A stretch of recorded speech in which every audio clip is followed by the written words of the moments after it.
Aye, that's okay. Just. I'm only in the door. Only in the door. Genuinely only in the door. I'm in the door about 5 minutes. I had a packet of crisps. That's dinner sorted at 10 o'clock at night. Packet of crisps, real McCoys, and a pint of Guinness. What more do you want? Lovely stuff. Lovely stuff. There's nothing beats a real McCoys. I think they go well with any sort of alcoholic beverage, don't they? Well, put it like this, there's certainly a snacky whiskey. But yeah, all good. Your set looks fantastic, doesn't it? That's what a woman's touch does. She's redesigned. She has redesigned and changed. I'll have to just put my phone on to silent. I do apologise. Do not disturb. Yeah, so I'm only on the door. But yeah, it's been redesigned. All of my whiskey library is above me here. You see, all whiskey books. Not all of them, but most of them. Yeah. Most of them. Yeah, very good. My 2 Ballymena posters. Come on, Ballymena. And then we have all the other stuff put up here. So yeah, got it sorted out finally. I'm surprised we actually have any viewers tonight at all, because I imagined that they would all be at Belfast Whiskey Week, which is where you've just come from. I've literally just come in the door. We'll talk about what I was doing later on, but there's a lot of people floating about around Belfast to do with whiskey. Again, some of the events people have been at have been coming. I was working in the Friend at Hand today as well. Some guys had been out doing some stuff yesterday, came in, they were just, it was brilliant. We had a great time at this, we've done that, so on and so forth. So I'm glad everybody's having a good time. And loads more to come. It's only kicked off yesterday. So lots of stuff to do. If you haven't got down, you haven't found out night, come on down. I'm doing tours every day now from right the way through to next week. But you had a very special thing to do tonight, didn't you? I did, but we'll talk a bit more about that later on. Okay. Yeah. Just move those out of the way. I'll just have a special sample, Justin, of a special whiskey that's coming out. But I'll not tell you what it is because I'm not allowed to. Well, actually, I am. It's a Friend at Hand stout cast release that's going to be coming out sometime. But, very nice. Mm-hmm. Very nice indeed. Yes. I'll not be passing comment on it because he pays some wages, so I don't want to say if it's good. But no. Anyway, that's just getting me a wee drink. But yeah, so the weather hasn't been great. Did a walking tour last night, and yeah, the weather was. Did you get wet? Did you? Bits and pieces. Everybody that was there enjoyed themselves anyway, and everybody. It's one of those things. You're doing a walking tour outside, and the weather's beyond your control. So, going into Tribal Burger down in Callender Street. Justin, look at his wee face. Look at Justin's wee face. Just go, food. But yeah, they're doing whiskey burgers, Justin, whiskey and ribs. They're doing ribs as well this year. All part of the fee. All you have to do is buy a ticket, come down. You get some whiskeys. You get some chat. You'll get soaked. You'll get fed. And on and on and on. But yeah, it'll be nice. You'll enjoy it if you do pop your head down. Come and visit us. I know there's a couple of people coming on Wednesday, so I think Wednesday's going to be a bit of a crowd, including some very special people coming. Okay, keep us intrigued. Watch this channel. Remember, everybody's watching the channel. We better say hello to a load of people because everybody's watching. Anthony Sillett, hello to you. Good evening. Kian Bolin is saying hello. Evening. Julie Mason saying hello. Hello, Julie. How are you? Patrick Mulkey saying hello as well. I'm surprised everybody's in tonight because some people are saying it's a double bill tonight because they've already seen you today. Thomas Jones is saying hello. Sean McLaren is saying hello. He's coming over to see us soon, actually, I do believe. William McLaren, speaking to him during the week, we're getting food. We're getting unlimited pizza. Yeah, yeah, but that's not everybody can go to that. Trevor Watson. Well, if you go, I won't get unlimited pizza, so you're not going. I'm not telling you what it is. Peter Stewart saying hello. I hope everybody's gearing up to come into the day out because you've been talking about that. Christopher Watts saying hello. Remember, if you're watching always like, comment, and share on YouTube, Facebook, LinkedIn, Twitch, Telegram, and Twitter, and Rumble as well. Wherever I upload it, it's usually there. Justin's green room background. Yes, I'm in the green room. I had a sort of strange cocktail tonight, but anyway, that's another story. Jackie McCauley, hi guys. I was actually out of Belfast last night, but that's another story. Frankie Heron, evening one and all. We double bill tonight. Yes, it's coming thick and fast. We're big numbers already. Linda Cox is saying hello. Russ, who hasn't been in touch for a while, says, "What's going on, gents? Hope everyone is going." We're in the throes of Belfast Whiskey Week, Russ. So kick off of Belfast Whiskey Week. Yeah. William's going on your walk on Wednesday, he says. That's what I say. There's just a couple of special people. There's one of them. Yeah. And then Frank Hernes would highly recommend Marty's Walking Tour. Did it last year. Very formative and a few nice wee tasters. And Eric Van Eyden is saying, "Hey, you guys from Belgium, being in Belfast for the moment." Yeah, very good. Yeah. Excellent. As I say, what day's tomorrow? Sunday. I can lie in tomorrow, Justin. Don't have to be up all early to go to work for 12 o'clock noon. Well, I have to be up at 5 to take my neighbours to the Blackpool boat. So there you go. They're going to Blackpool with Giles Tours, so they're looking forward to that. So there you go. Enjoy it. Enjoy it. If they get the weather, it'll be good. It'll be good. But I love Blackpool. I don't want to tell you something. Never been on it. Never was on it. I drove through it on the way to Morecambe, but that's another story. Here we're getting accused of being both a couple of whiskey teasers. Yeah, whiskey teasers. We have to watch the full show to find out. We have a full show. Well, we crack on and do a bit of news. What's been going on? Better, because there's a lot of stuff. A lot of stuff has happened. It's happened over the last week. Yeah, it's Hi. Well, first of all, I'm going to put on the glasses because my eyesight's getting worse. The global a company called Bonafide Research has published basically prediction of what's going to happen to the whole whiskey industry. Okay, now you can go on the LinkedIn link. Justin will put it up there. You can go and read it yourself. Yeah. Global Whiskey Market Outlook 2028. It's said that the whole whiskey category is going to be worth $127 billion. Whoa. Aye. So I read it, I was like, I was something very similar. South Korea is actually leading the charge on this. And their whiskey, this figure is just incredible. South Korea is the fastest growing whiskey market in the world. Consumption grew in 2022 by 46%. They almost grew by half. Now, they're not starting from maybe the highest figure, but it goes to show that there's a huge appetite for it. So there's kind of abandoning the soju stuff. There seems to be a bit more of a change, and they're growing by 46%. Now, bearing in mind, South Korea, their liquor taxes are 72%. That's a lot. That is a lot. I mean, yes, it is. I mean, who commissioned this global whiskey market outlook? Well, I don't think it's done by this company. I don't really check to see who had commissioned it, but I had a check. I've done a quick run through. $127 billion is $7 billion more than the economy of Kuwait. Wow. Yes. $120 billion GDP in Kuwait. Whiskey's going to be worth more than Kuwait. Didn't Saddam Hussein invade Kuwait because he wanted to take over their economy or something like that? What he could do is, if that was the case, if he was still about, he might take over David down at the Radman estate. You know.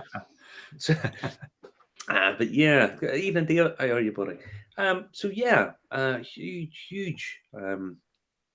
It's a huge industry, really, really, really enormous. But yeah, it just goes to show that everything's on the up. It looks as if everything's going very positive for all the whiskey industry. I mean, this is obviously the entire global whiskey industry, and you'd have to delve into all the deep figures to find out what all they mean by that. Does that cover some of the Indian market and all that kind of stuff? But I just thought it goes to show that everything's on the up, and everybody's really still remaining very, very positive about the whole thing. Good to see. Oh yes, very good. All that investment paying off for everybody, you know. So yeah. So where are we heading next tonight? We are heading to. Just check the wee thing there. Well, it came out this week that the UK Defence Minister, Gavin Bamford, when he was talking to the Minister of Defence for Ukraine, obviously they were going to send weapons over to Ukraine, but so confident are they in the security of MI6 that they had to talk in code in case the Russians was listening, in case the Russians were having to be listening in. And what they did was they used whiskey references. I mean, this sounds a bit bizarre, but apparently when he was referring to this, and I'm sure there's probably more than this,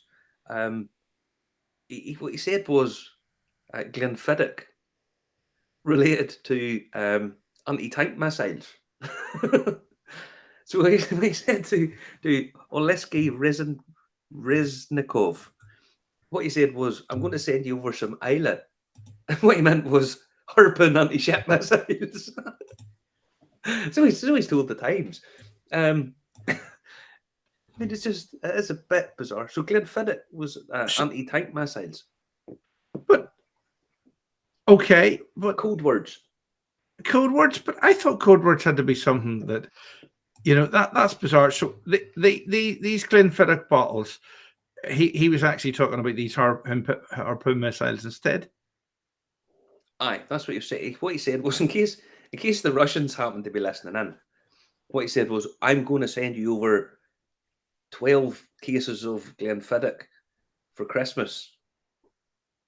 Was he not disappointed that he didn't get the 12 cases and he got a missile that he may not even get to use? Well, no, I think they used them all. And then some. But yeah, so it's just a bit bizarre. But you know what you're thinking? The first thought I had on this was, imagine the KGB, or what is they call it now? It's not the KGB, it's the SBS, is it? FSB. FSB, that's it. Imagine them listening in. They're listening in. Okay. Glenfiddich. Okay. What happens if they decided to intercept the cases and thought we were getting Glenfiddich and they got a missile instead? They'd be very disappointed. Well, say they were writing down Isla, right? It's Isla whiskey, Isla, right? Okay, Isla, dead on. Imagine they heard the words proper 12. They're sending proper 12. They'd find out. They like him. They like him. He hangs about with Conor McGregor, doesn't he? Yeah. But no, if they said we're sending over proper 12, it must mean nuclear missiles. The world's in meltdown. The whole place is going to go to the dogs. But yeah, I thought that was kind of funny, if I'm honest. So I just have this picture of some Russian intelligence agent listening in, and then hearing the words proper 12, going, ah! But yeah, that's what they were doing. Apparently they were using whiskey code words. I know, man. Absolute madness. Absolute madness indeed. But I don't know. I mean, do they really listen? Can they really listen? Oh, they'll all be. They're all listening. They're all spying on each other. I remember there was a big outcry that the Americans were spying on the British at some conference. Why would they not be? Why would they not? So they're all spying on each other because they all just want to get one up on each other. I mean, it's just anybody that thinks anybody else is not spying on they're all nuts. Of course they are. It says Russ says they could always use proper 12 as cannon rounds. There you go. Send over the wee hard man bottle. Proper 12 nuclear bombs. That must be for Ken and Barbie to make him look tougher. Aye, that's maybe what that is. It's just shit. It's just shit. I don't know. It's proper 12 with apple. Yeah, proper 12 with apple. Yeah. Oh, yes. Proper 12 with apple. Aye, Just Hey, listen, Anthony Sillett's asked a question. We always like questions. You ever have questions, always pose them. What about the UK whiskey tax going up? yeah, it's going up again. More tax on it. I don't know. It's going up again. There was a big campaign to try and stop it, and I think that they temporarily stopped it, and then they said they were bringing it. They were going to bring it in again. They think it's a cash cow, basically. It's still good. I think it's still less in the UK than in some other places, but again, they frame it in such a way that we're doing it for health reasons and so on and so forth. It doesn't really stop. It's just a revenue builder, as far as I can read. Not very good. They're sort of trying to milk the cow that feeds them, and it's just like petrol, really, isn't it? That's all they're doing. Well, the thing is, people who have a problem with alcohol aren't drinking the stuff that's going to be really hit with the tax. Let's be honest. So and people who have problems with alcohol, they'll find a way of getting it. I mean, it's the same with people with problems with drugs. They just they'll always fund their habit, sort of thing, But anyway, it still looks as if very positive, because we've got more positive news. Our friends over at the Ahashgra Distillery, as it is going to be, well, they've been doing their crowdfunding on Cedar, and Gareth and Michelle have raised 103% of what they were looking for. Big round of applause, well done. On Cedars, they have raised, their target was €850,000, and they have done more than that. What's the figure? They've raised €877,463 euro from 205 investors. Now, it says it's still closing. It's going to close soon. So if that's something you want to just even buy a share in, I'm sure if you log in, have a look around, you'll see what you buy a share in the distillery for €125, I think it is. So it's to say you own a little tiny bit of it. Lost you, Justin. Lost you. It looks good, doesn't it? Mm-hmm. It does. And let's be honest, we did the tasting and the whiskey. Taste it. I taste it really quite good. Very nice. Very nice. Yeah. So it's nice to see that they're doing well. They've raised all their money, and that'll help fund along the expansion of the brand. So Peter's picking up a good point here that some of the weaker wines and beers have been reduced in duty. Yeah, it's still going to help the whiskey drinker.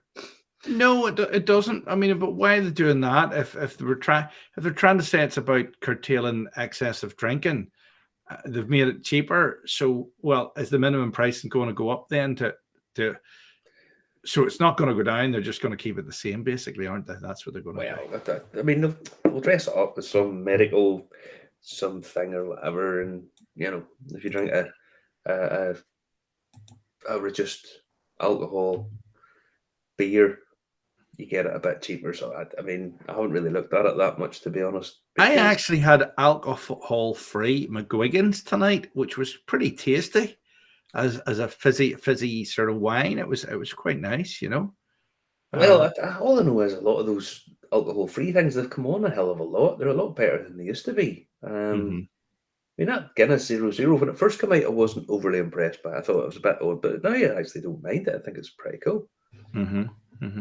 Well, it is. Right. But yeah, and as I say, it's Thomas just says the weaker the ABV, the less tax you pay. Well, that's kind of what they do at the minute. It's based on units valuable. You pay in spirits. You pay by the alcohol in the bottle. Where are we heading tonight? Then next, we're heading up the Bushmills, because they have reported that their profits have went up by 30%. I thought the sales were down in the States, but Yeah, sales are down in the States, but like this, they must have sold 2 or 3 of those bottles of 30-year-old, and that would really put their profits up. it £2,000 probably a would. bottle. £2,000 a bottle. It Just probably nuts. But yeah, probably. the profits are up by 30%.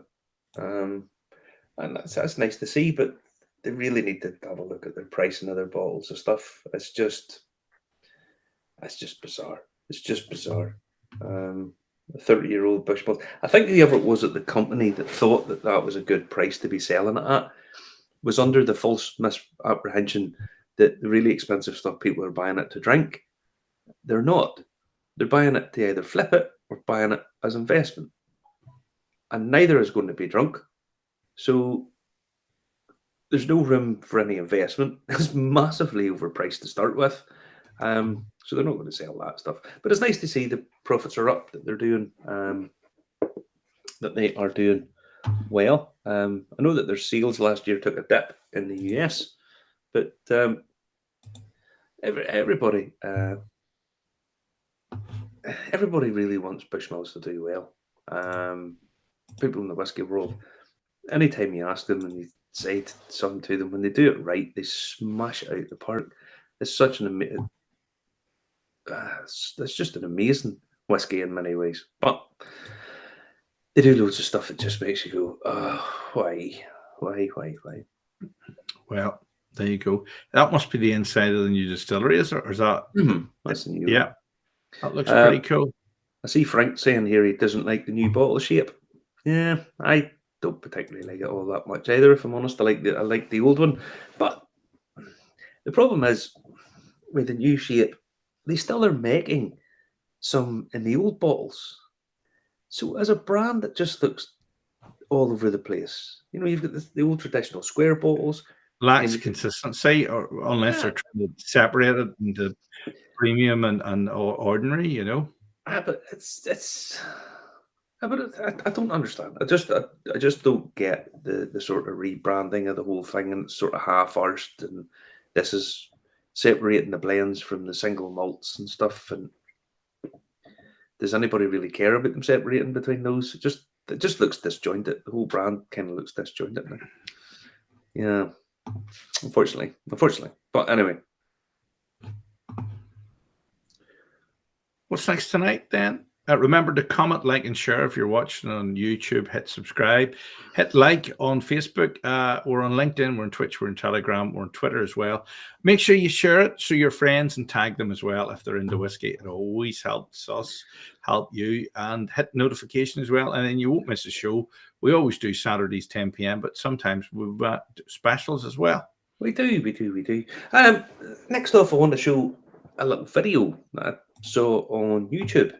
And it's women in whiskey. And they went and interviewed some women in the whiskey world about how they're getting on. And it's quite a nice little video, although the sound quality of Bushmills.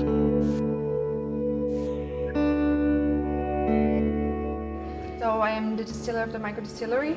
I'm in charge of the day-to-day operations here. My title is the assistant distiller. The everyday typical job of a distiller varies. We actually produce 2 products, whiskey and gin. We really just try different mash bills, different ways of distilling. Every single day when it boils in, it's just a different scents and smells you get. Like, it just confirms, like, this is exactly what I want to do. Like, I love the career I'm in at the minute. It's fantastic. So I'm originally from Brazil. I came to Ireland in a scholarship. So I did chemical engineering in Brazil, and I did chemical engineering here in Cork. Most of people in my class just went for biopharmaceuticals. I just want to go to the other way. I want to try something different, because brewing was always been my passion, but knowing about distilling, how you can make essentially a beer into a clear spirit in the end, that was kind of amazing. Other women in the industry, such as like Laura Hemme and Rowan Coe, she's a fantastic distiller as well. So they are almost role models for us to look forward to. I took a slightly different route. I didn't start out wanting to be a distiller. I actually went to art school in my 20s, and I thought I wanted to be a painter. So I came on a circuitous route round and discovered whiskey through a love of sensory and perfume. And I retrained in my early 30s, so I went back to school to study brewing and distilling in Edinburgh. As opposed to perfume, there are a lot of abject elements that go into making something delicious, and that really fascinated me. So a lot of my role is about detail in the distillery. How do we make our spirit? How do we tweak every single parameter to ensure we're baking flavour into every stage of our production process? And that means a lot of nerding out over tiny details, a lot of science, a lot of chemistry, and also a lot of creativity. My role as head distiller means that I'm essentially laying down the building blocks for the Rowan Co of the future. So there's this lovely element of time travel as a distiller you're always navigating in terms of planning and thinking creatively. I can't wait to be around in 5, 10, 15, 20 years time to be able to try some of the things that we're laying down now. So the master blender has an absolute pleasure of walking around warehouses every day, drawing spirit from the cask, nosing and tasting to see how it's maturing, how it's reacting with the wood, and one day releasing it from the cask so that you get to enjoy it in a lovely glass. I fell in love with how you can take a clear spirit and transform it into something so rich in colour, and all those flavour profiles that can come through from a natural product in wood just fascinated me. The best day as a master blender is the day you release the spirit, so you get to see that colour and those aromas for the first time. I have a tankard here that I received in my qualifications, so to prove that I have become a distiller and blender. So this takes pride and joy in my home, and I say my parents just think it's the best thing ever, that something my grandfather, my father, my great grandfather enjoyed, I'm now making. There we go. Right. That was a pretty good video highlighting that so many women are involved in the industry. Well, I think the only problem I would have with it was somebody obviously forgot to take a microphone down to Bushmills. That'd be something you would chew the face off me for doing. You know, it wasn't too bad. It wasn't too bad. You can get really good microphones. I've got a new one, but you haven't used it yet. But Peter has, so it's lovely. Golden boy. Peter's used it. Thanks, golden boy. He's catching up on you. You won't even use the good microphone that I have for you. Give me a headpiece, will you? Oh, please leave it alone. But no, I like these little videos, and I was talking to a girl there tonight who was saying that she's wanting to do be more involved, do whiskey stuff, and just want to get the clubs and stuff together. Good on them, man. The more the merrier. That's what I say. I was talking to another lady during the week who she's doing chemical engineering, Right. and she says I have an interest in maybe getting into she's a young girl, getting into something along the lines of distilling. I said, if that's what you're wanting to do, why would you not? Why on earth would you not? You know. Well, yeah, certainly it's a good career. There's they need experts in it. Really, don't they? You can't just wing it. Yeah, well, there's plenty of people winging it in the whiskey industry, Justin. I assure you. I told you some people. It's like me for one. I know. Yeah, well, you would be a fair one. You would be a fair one that doesn't know a huge amount about whiskey. Another one's a guy that's just spent millions of pounds building a new museum of whiskey. He knows bugger all about the spirit. But he's the first to admit it, you know. But anyway, he's Mr. Billy Jack. But yeah, so yeah, it's nice to see more women involved, and it's nice to see a bit more recognition for them as well. Good. Yeah. Good. So we have a couple. I mean, it sounds like we're going to join the Masonic. This one.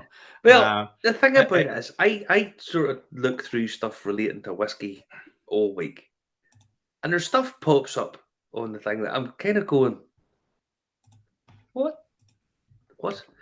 And these are two sort of weird stories that's coming up. Well, they're not weird stories, but the first one's a bit weird, and the second one's just odd. It's popped up in Yahoo News about Pilates fans enjoy blend of whiskey and goats at special tasting event. That's the headline. Right. All right. So obviously you're intrigued by this. And the Scott Malt Whisky Society created the experimental event as part of a programme to mark their 40th anniversary last Friday. So 5 picked me goats clambered over attendees while they focused on their Pilates pose. All right. Let me see. Is there more goats here? No, they don't have the goats. That's the only picture of the goats they have. There you Aye, go. that's the only picture. So the organisers said no goats were hurt in the thing. The session was part of a society's attempt to host events in unconventional ways and unique environments, like staging of whiskey tasting inside a sauna. So basically, attendees tried 3 drams with a summer theme. It's just the headline alone is a sort of attention grabber. But who comes up with this? Who actually comes up with this? Well, I'm not 100% sure who it was that came up with the goat yoga thing, but they throw whiskey into the mix. It's a bit left field, and also the headline alone: Pilates fans enjoy blend of whiskey and goats without that special tasting event, and they don't necessarily specify what people are going to be tasting.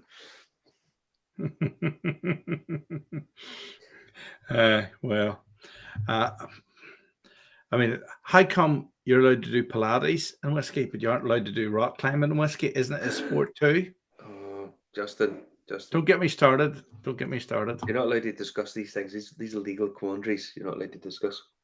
I know. Yeah, I know. But Madness. Now the Madness, next one. madness. The next one. Don't be bringing up the link just yet.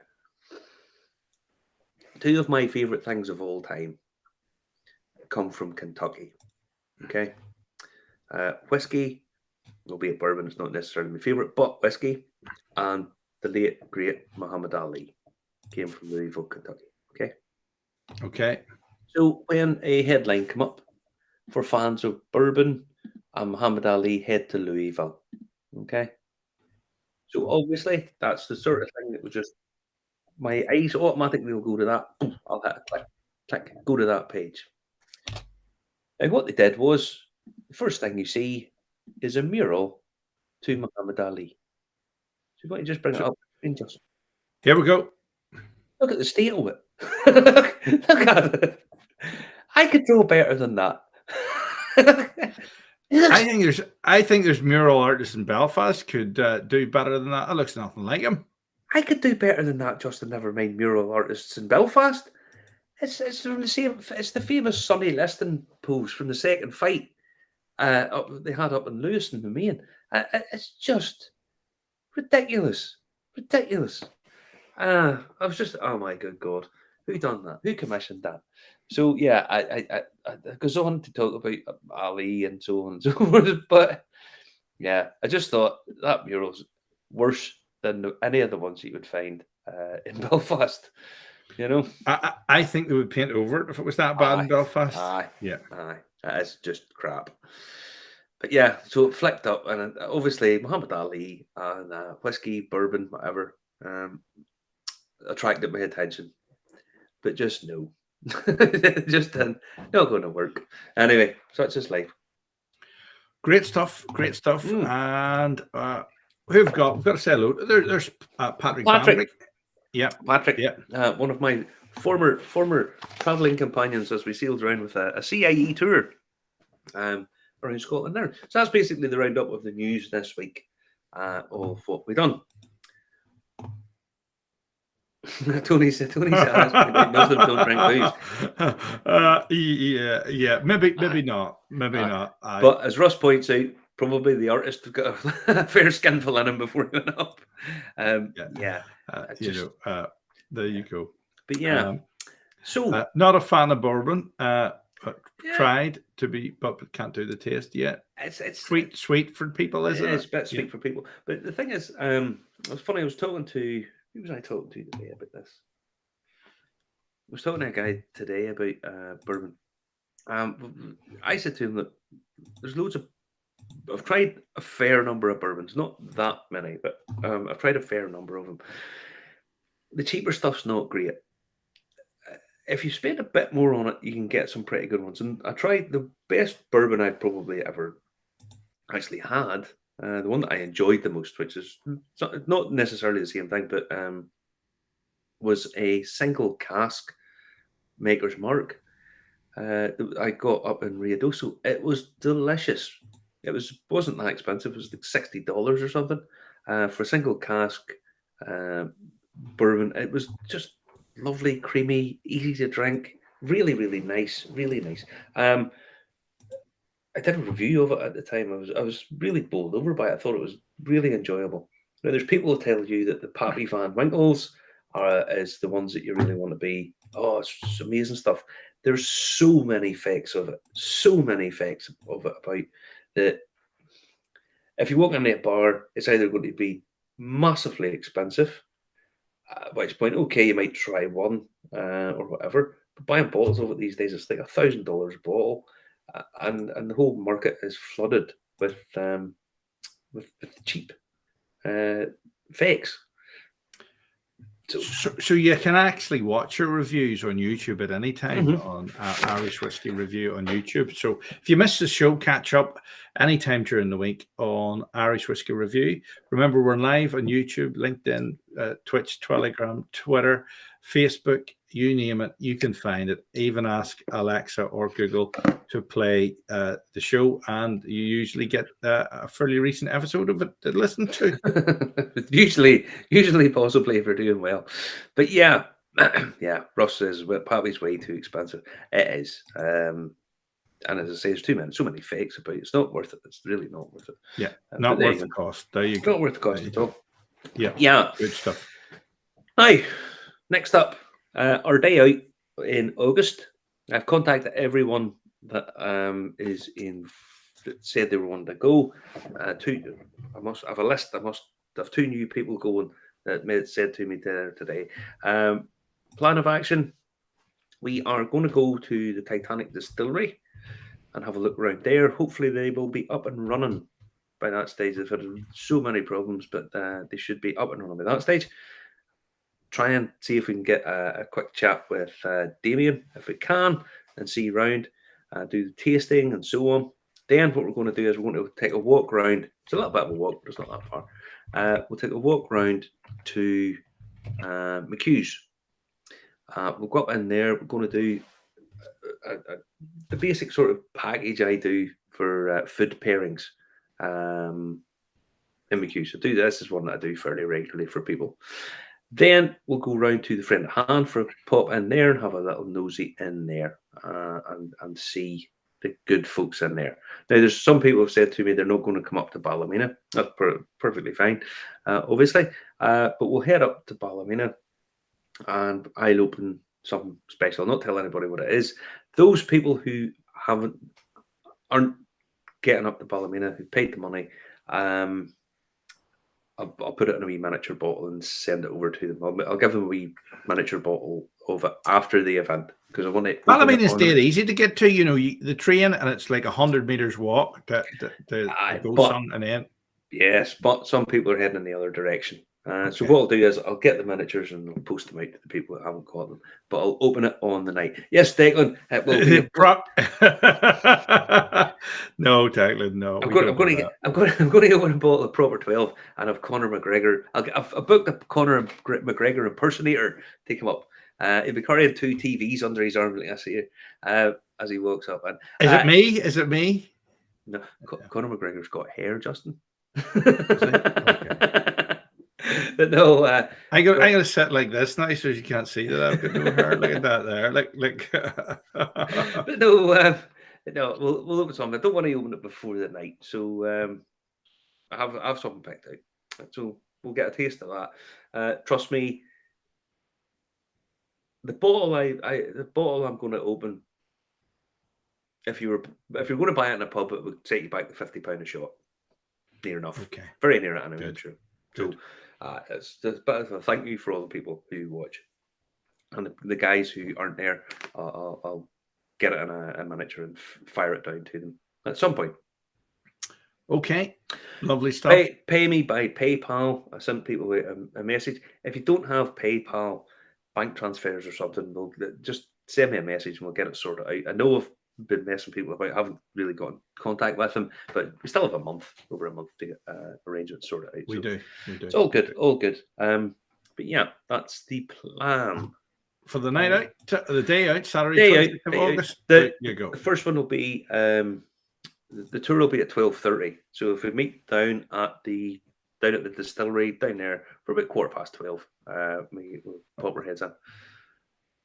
Trevor, there is still spaces on the tour. What is the latest time to book?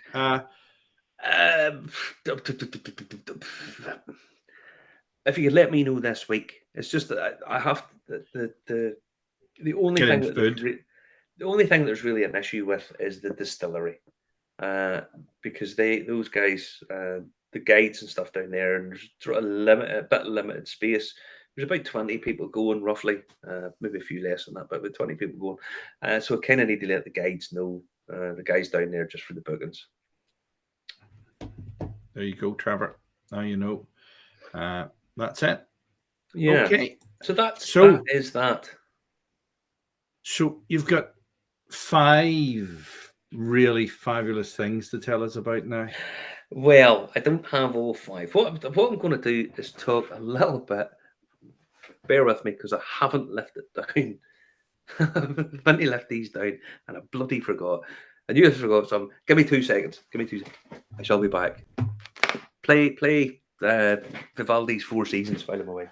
I can't do that. We'll get cut off. So remember, we're on YouTube, we're on Facebook, we're on LinkedIn, we're on Twitch, we're on Telegram, we're on Rumble, and for wherever you get your podcasts from as well. He returns. Now, what I want to talk about tonight is samples. People giving you samples and getting samples and what they are and all this kind of stuff. And I did a tasting tonight. That's what Justin's talking about the extra specials. I did a tasting tonight, pre-1980s whiskies, for Belfast Whisky Week. There was a few people there, and we opened up some old bottles.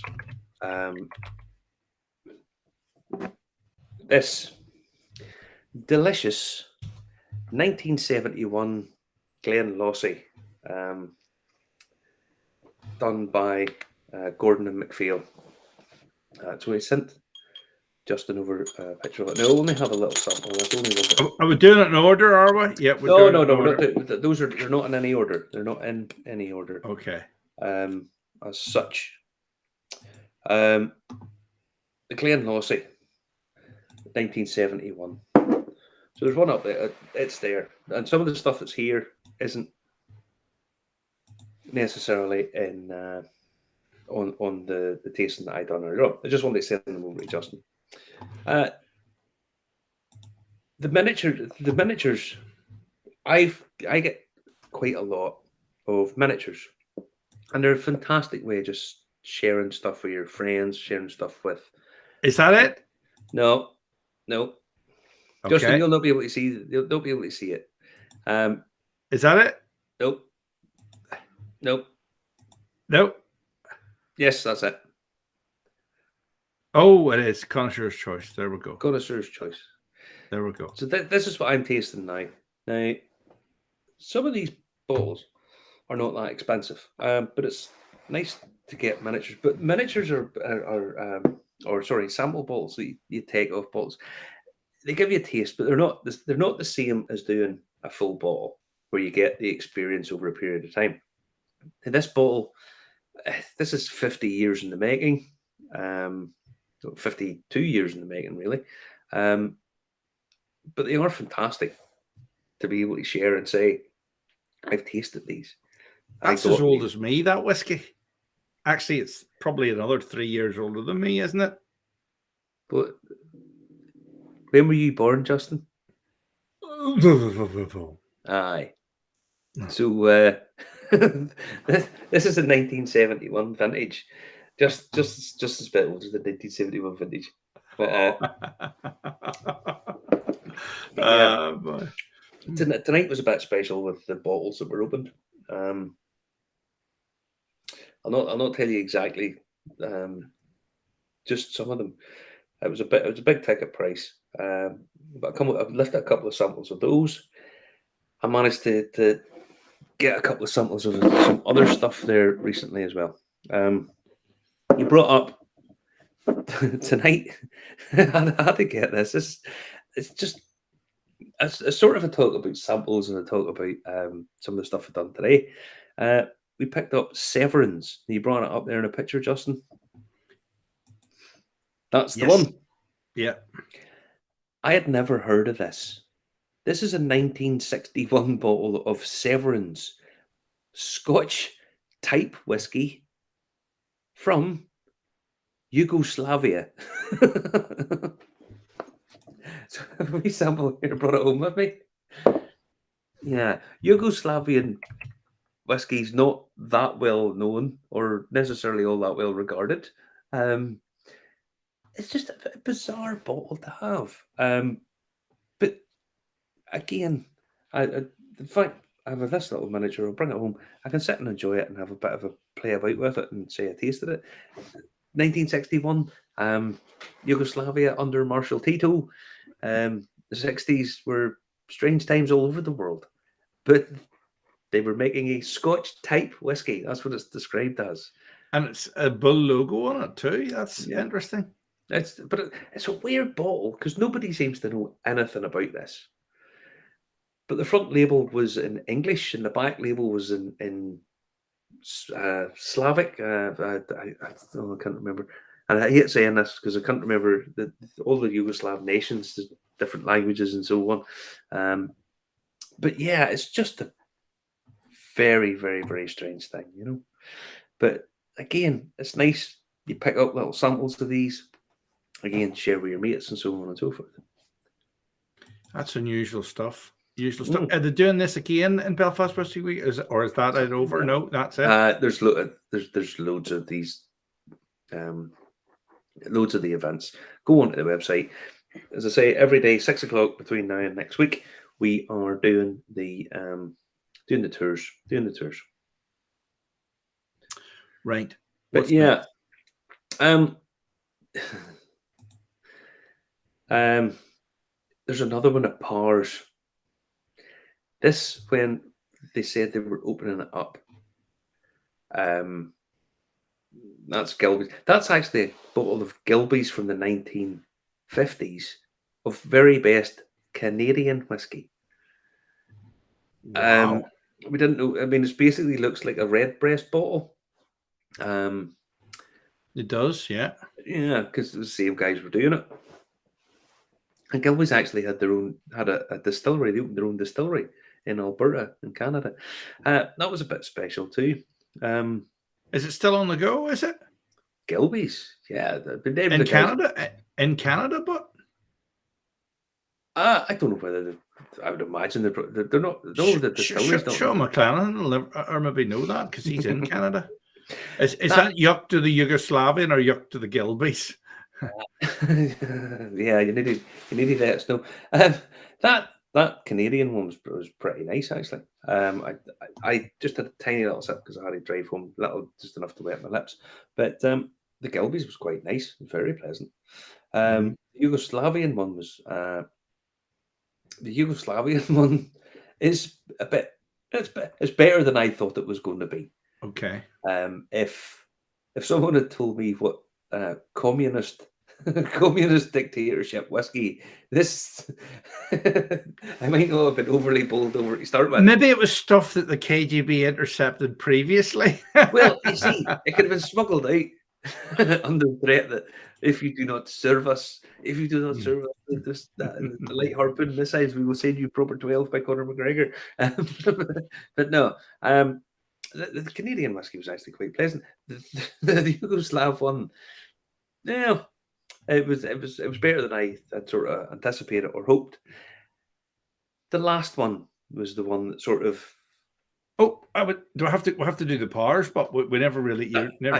See, Justin, you're waiting for me to jump up. You're waiting for me to tell you stuff, tell you to pull that up, and then you go, "Oh, how about we're doing the powers?" That was the one I was going to bring up. That was the bottle that was opened. It's a 1950s bottle of Powers, 10-year-old 3 swallows. Very rare. There was a guy there who works in the whiskey industry. When it was pulled around that was the bottle that was going to be opened, his jaw literally dropped. He was like, I didn't realise this is the sort of thing we'd be opening. That there's not many of those bottles about. Comes from the old John's Lane distillery in Dublin, and yeah, there's actually 3 of the old stills are still there, still in situ in John's Lane, and they're being refurbed at the minute because they're sitting. Oh, Yeah, but they're not distilling. They're basically just there as sort of sad. For years, they just sat there as a sort of sad reminder of what once was. when they refurb them, they're not going to use them. No, No, I mean they're sitting. Cup Out, of out, bottoms. well, they're sitting out the back of the National National Art and Design College. Is that what it's called? It's all those buildings there. That's where the distillery was. Big site back in the day. It was 300 people employed there. Everything from coopers to they had coopers. They even had a horse hospital and everything. But yeah, it was a bit special opening that, if I'm honest. I'm home with a little miniature of it. It's nice to be able to pull that kind of stuff down, and I have here some wonderful miniatures that I have been able to pick up fairly recently. My colleague and friend up in the friend at hand sent me over some samples as well. Just fills up little bottles, and it's a great way of sharing stuff. Great way of putting stuff over to each other. So I've some stuff that I'm really looking forward to getting. In terms of most expensive, I bet you don't eat them with salt and vinegar, Chris. no, these are not a salt and vinegar crispy thing. These are something that you sit down, take a little bit of time over, take a little bit of care over. I mean, the Pars. I'll give you an example. The Pars it's an expensive bottle to buy. There's no two ways about that. But they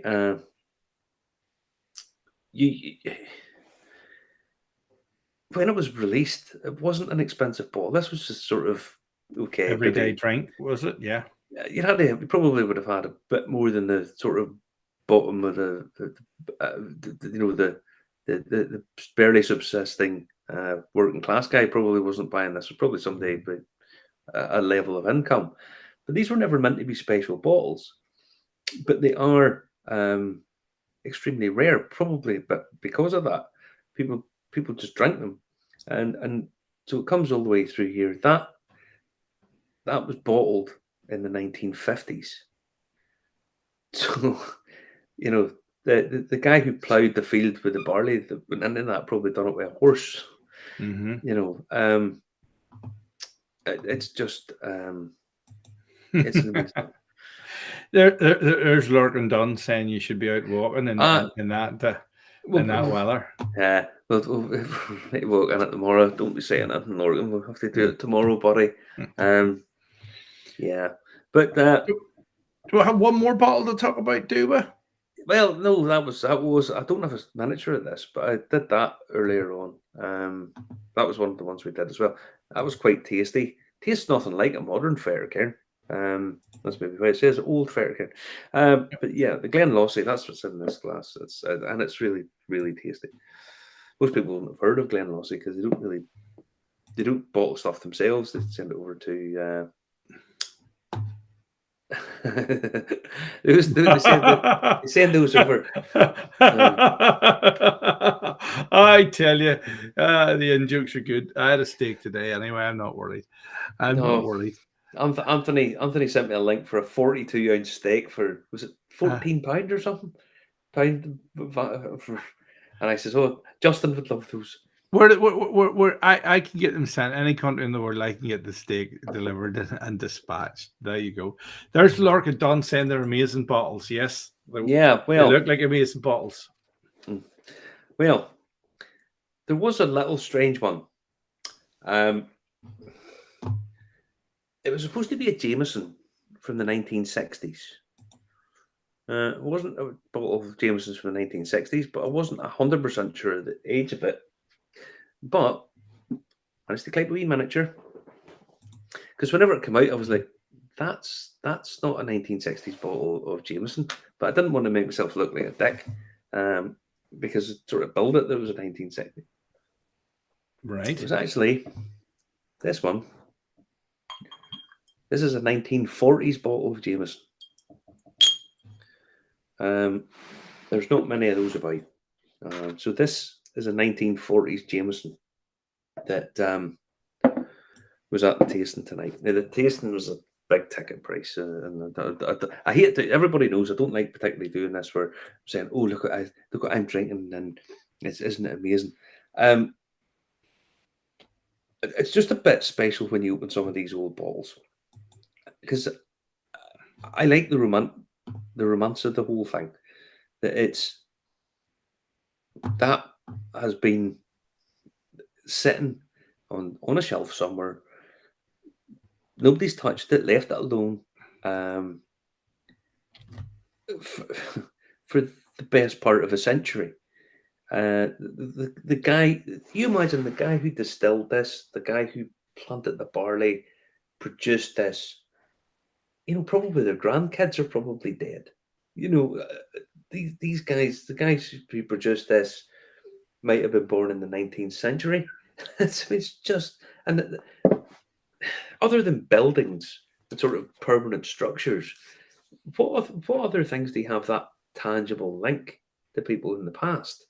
And there's certainly no other product other than alcoholic beverages that you can actually consume. I suppose someone would probably tell you honey, you could do it with honey or something stuff, but do you know what I mean? There's no. I can actually taste the labors of someone from that was born not last century, but even the century before, and I just find that incredible that people can do that. I mean, people in 2150 might be able to drink a bottle of Conor McGregor's Proper 12, and then go, they were drinking this rubbish. But no, I'm just saying that the stuff that's made can just go on and on and on. It's pretty darn special tastings like that. But listen, plenty more to come at Belfast Whiskey Week. There still is a lot of space on things. But I'm sure as I say, if you come along, one of my walking tours, we do a bit of a walking tour, we do a bit of a tasting, outside most of the time, and then what we do is we go. Normally we'll head, if the weather's not great, we head over and get something to eat first, and then what we do is we go for a bit of walking tour. If the weather's a bit better, we do a bit of the walking tour first, then a bit of something to eat, then a bit more of the walking tour, and we head out round. But yeah, it's enjoyable, it's fun as much as anything else, and yeah, great stuff. Great show tonight as usual. Fantastic week ahead of you. You'll be busy boy. If you want to get along, there's the BelfastWhiskeyWeek.com website. Get it booked. I recommend the donut thing. Donuts, burgers, the whole heap for everybody. I might. Yeah. There you go. Good. All right. Okay. Good. Right. Take it easy. Catch you same time, same place next week. All the best. Everyone.